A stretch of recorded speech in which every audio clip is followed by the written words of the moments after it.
आप इस कहानी में बहुत बड़े साइज के मॉन्स्टर को देखेंगे जो पानी से निकलकर इंसानी जान का दुश्मन बन रहा है और हर तरफ तबाही मचा रहा होता है। इंसानों के लिए ये सब कुछ होना एक बहुत बड़ी सजा है। मूवी स्टार्ट होती है और हमें रात का एक खूबसूरत सीन दिखाया जाता है। वहाँ पर बाई नाम का एक लड़का जो कि इस मूवी का मेन कैरेक्टर भी है, वो एक लड़की का पीछा करते हुए एक बहुत ही बड़े डोर तक पहुँचता है। जब वो दरवाजे की दूसरी साइड पर जाता है तो वहाँ पर जाते ही उसे एक खूबसूरत गार्डन और एक खूबसूरत रिवर नजर आता है और देखते ही देखते वो लड़की उस दरिया में जंप कर देती है जिसका बाई पीछा कर रहा था। बाई भी उस लड़की को पकड़ना चाहता था, इसलिए वो उसके पीछे जंप कर देता है। जैसे ही वो दोनों तैरते तैरते दरिया के दूसरे पार पहुंचते हैं तो वहाँ पर आसमान से बहुत ही जोर से बिजली आकर गिरती है जो उस लड़की के कंधे से टकराती है और यही नहीं, वहाँ की जमीन भी मेल्ट हो जाती है और वो उस लड़की को अपने अंदर खींच रही थी। बाई के देखते ही देखते वो लड़की जमीन में दफन होकर मर जाती है। यहाँ पर हमें पता चलता है अभी तक जो हमने सब कुछ देखा था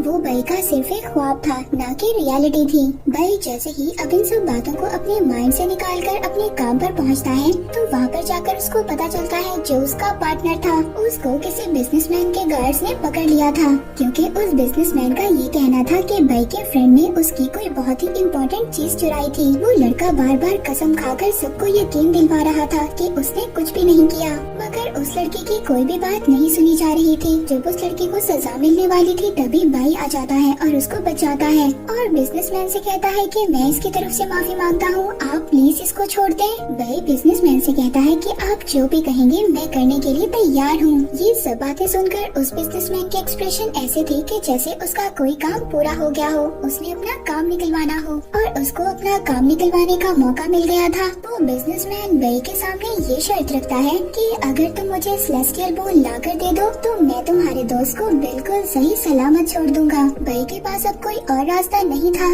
इसलिए वो बिजनेसमैन की बात मान जाता है। हालांकि बाई ये जानता भी था कि ये काम बहुत ज्यादा खतरनाक है, मगर वो क्या करता, उसको ये काम करना भी था। इसीलिए अब वो सेलेस्टियल बॉन्ड को हासिल करने के लिए एक मैप की तलाश में निकलते हैं और वो पहुंचते हैं एक मिस्टीरियस सी बिल्डिंग में। वहाँ पर बाई को मिलती है एक लड़की और वो उस लड़की को देखकर बहुत ज्यादा परेशान हो जाता है। ये लड़की बिल्कुल उसी लड़की की हमशक्ल थी जो अक्सर बाई के ख्वाब में आया करती थी। इस लड़की का नाम शर्ली था। उनको मैप देने के लिए तैयार तो हो जाती है, मगर यहाँ पर वो एक शर्त रखती है कि वो पूरे प्लान में शर्ली को अपने साथ रखेंगे। जिसके बाद अब हम उन लोगों को सफर पर देखते हैं। वो एक बोट पर सफर कर रहे थे और उनकी बोट में एक बहुत ही मिस्टीरियस सा आदमी था। वो आदमी उनको ऐसे प्रिटेंड करवा रहा था कि जैसे वो उन लोगों के सफर का मकसद और उन लोगों को पहले से ही जानता हो। अब वो लोग बिल्कुल सही डायरेक्शन पर जा रहे थे, पर अचानक से जब वो नदी के बिल्कुल दरमियान में आ गए थे तो शर्ली का कंपास काम करना बंद कर देता है और साथ ही उनकी बोट भी बहुत तेजी से हिलने लगती है। बाई और शर्ली को ये बात पता चल गई थी कि यहाँ पर कोई ना कोई बहुत बड़ा मॉन्स्टर है। बोट के फ्रंट पर खड़े होकर पानी के ऊपर देखने लगते हैं। पहले तो उनको कुछ भी नजर नहीं आता, पर अचानक से एक बहुत बड़ा मॉन्स्टर उनकी बोट पर अटैक कर देता है, जिसकी वजह से उनकी बोट टूट जाती है। पानी में गिरने ही वाली थी, पर यहाँ पर बाई उसको बचा लेता है।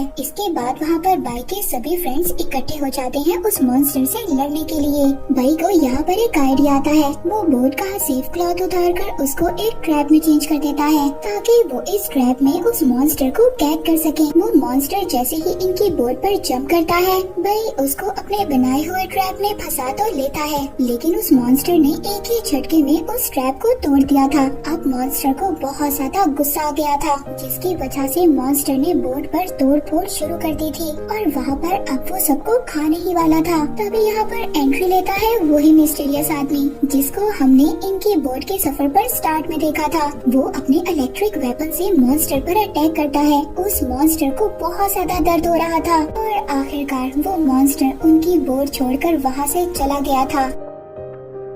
उस आदमी की सच्चाई पता चलती है। दरअसल वो आदमी एक साइंटिस्ट था और ये साइंटिस्ट भी उसी सेलेस्टियल बॉन्ड की तलाश में था जिस सेलेस्टियल बॉन्ड की तलाश में ये ग्रुप निकला था। वो साइंटिस्ट उनको बताता है कि जिस रास्ते पर तुम लोग निकले हो ये रास्ता इतना आसान नहीं है जितना तुम लोग समझ रहे हो। यहाँ पर कदम कदम पर खतरा है और अभी जिस मॉन्स्टर से तुम लड़कर आए हो इस मॉन्स्टर को भी यहाँ पर एक इवल गॉडेस ने रखा हुआ है।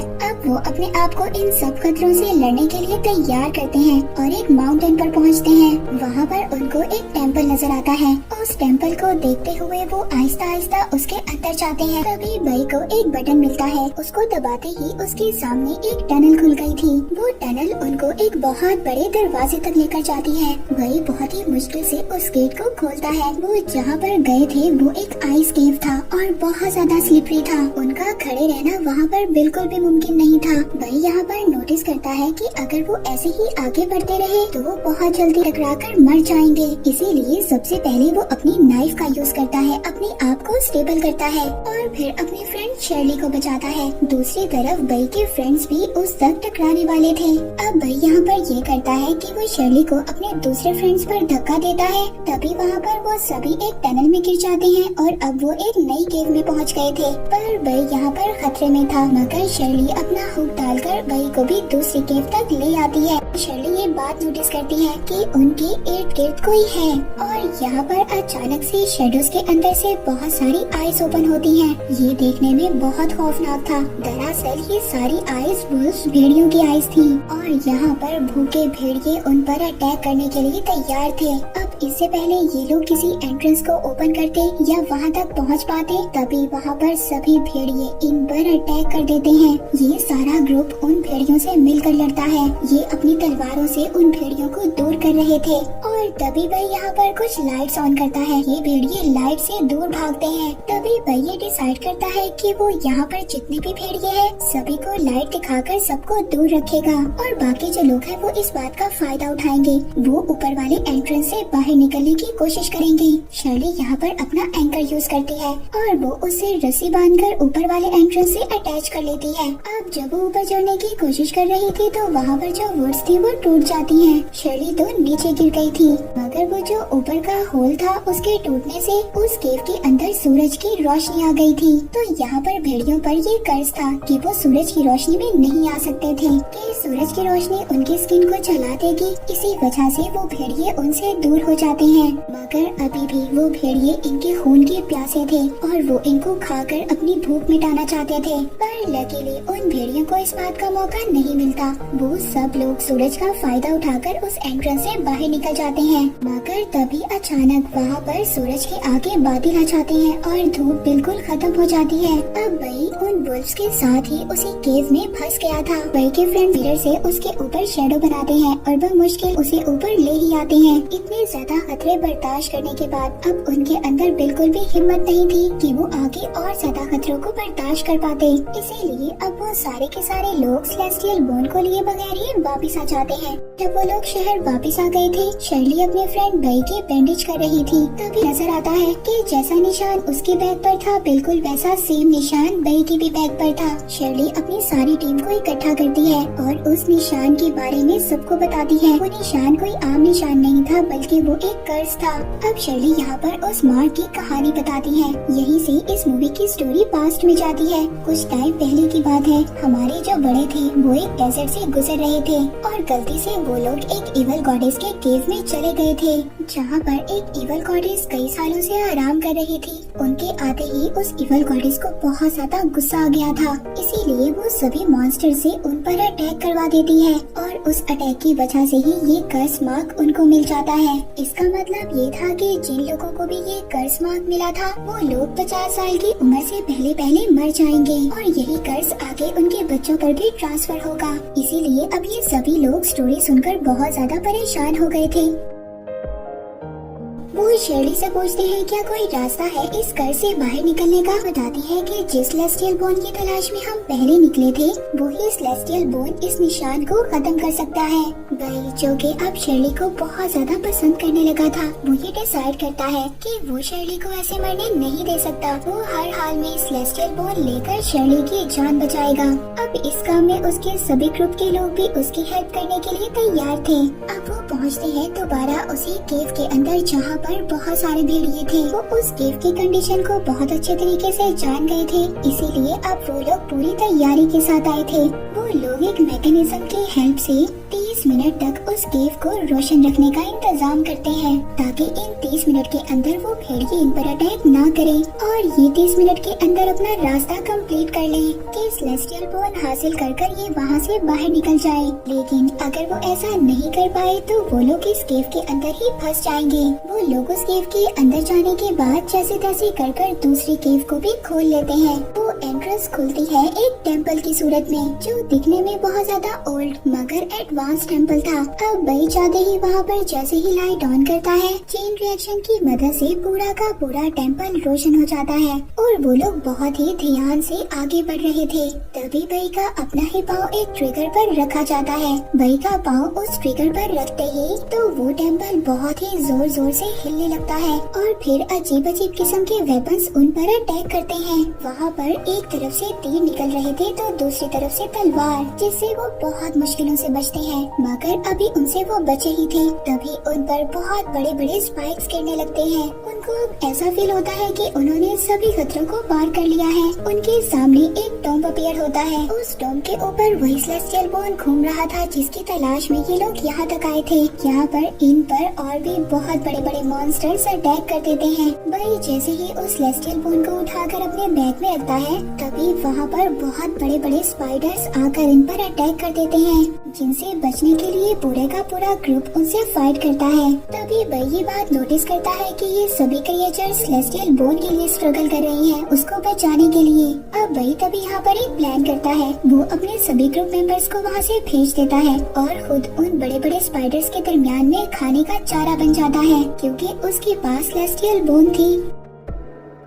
अब सारा ग्रुप तो ऊपर की तरफ केव के अंदर चला जाता है पर शर्ली यहाँ पर अपने फ्रेंड को बचाने के लिए रुक गई थी। वो एक एरो से उन पर अटैक करती है। तभी बई को भी मौका मिल गया था ऊपर की तरफ जाने का। अब जैसे ही ये दोनों ऊपर जा रहे होते हैं तो वो स्पाइडर्स वेब का यूज कर शर्ली को नीचे की तरफ खींच लेते हैं, जिसके बाद शर्ली को ये लग रहा था कि उसकी जिंदगी अब यहीं पर खत्म हो जाएगी। पर बई शर्ली को अकेला छोड़कर कैसे जा सकता था। वो जल्दी से आकर शर्ली को बचाता है पर वो भी यहीं पर फंस जाता है। अब वो दोनों मिलकर उन स्पाइडर से लड़ ही रहे होते हैं। तभी पूरा ग्रुप उनको बचाने के लिए आ जाता है। यहाँ पर आते ही उस साइंटिस्ट ने इन सभी मॉन्स्टर्स पर अटैक कर दिया था और इसी वजह से सभी मॉन्स्टर्स उनसे दूर हो जाते हैं और उन्हें इतना मौका मिल जाता है कि वो बहुत ही बड़े गेट के पीछे खुद को छुपा लें। पर वो साइंटिस्ट बाहर ही था।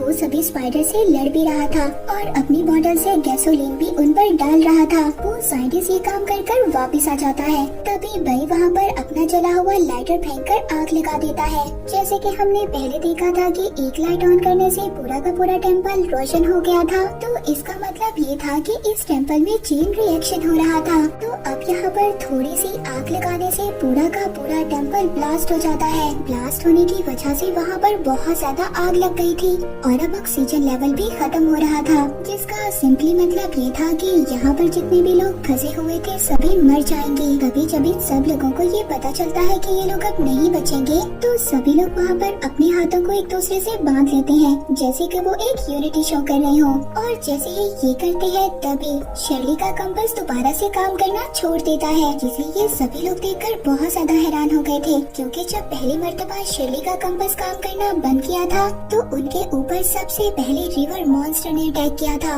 और तभी उन्हें ये बात पता चलती है कि ये टेम्पल रिवर के बिल्कुल दरमियान में था और इनके आसपास वही रिवर मॉन्स्टर भी है। और इनकी सोच के मुताबिक बिल्कुल ऐसा ही होता है। वो मॉन्स्टर बिल्कुल इनके करीब था और वो बार बार टेम्पल की दीवार पर हिट कर रहा था और इसी वजह से उस टेम्पल की दीवार टूट जाती है और टेम्पल के अंदर बहुत सारा पानी इकट्ठा हो गया था। और अब रिवर मॉन्स्टर भी इन लोगों को मारने के लिए वहाँ पर आ गया था। वो तैरते हुए उस टेम्पल से निकलने की कोशिश कर रहे थे पर लास्ट में बई बच जाता है। जब वो पीछे देखता है तो उसको रियलाइज होता है कि वो रिवर मॉन्स्टर उसको खाने वाला था। पर यहाँ पर बई की लक अच्छी थी। एक बहुत बड़ा पत्थर उस मॉन्स्टर पर गिर गया था और वो मॉन्स्टर उसी टेम्पल में कैद हो जाता है। वो लोग फाइनली अब पानी के सरफेस तक आ गए थे, यानी कि बई का पूरा ग्रुप उस मिशन में कामयाब हो गया था। सब लोग ट्रेन में बैठकर सफर कर रहे थे वापस अपने घर जाने के लिए। तभी शर्ली बई का शुक्रिया अदा करती है कि उसने बार बार शर्ली की जान बचाई। तभी यहाँ पर बई सबसे कहता है उस इवल गॉडेस ने जिन जिन लोगों को ये कर्ज दिया है, इस सेलेस्टियल बोन की मदद से हम सारे लोगों का कर्ज खत्म कर देंगे। बई का सारा ग्रुप उसकी बात मान जाता है। इसी के साथ ये मूवी यहीं पर एंड हो जाती है।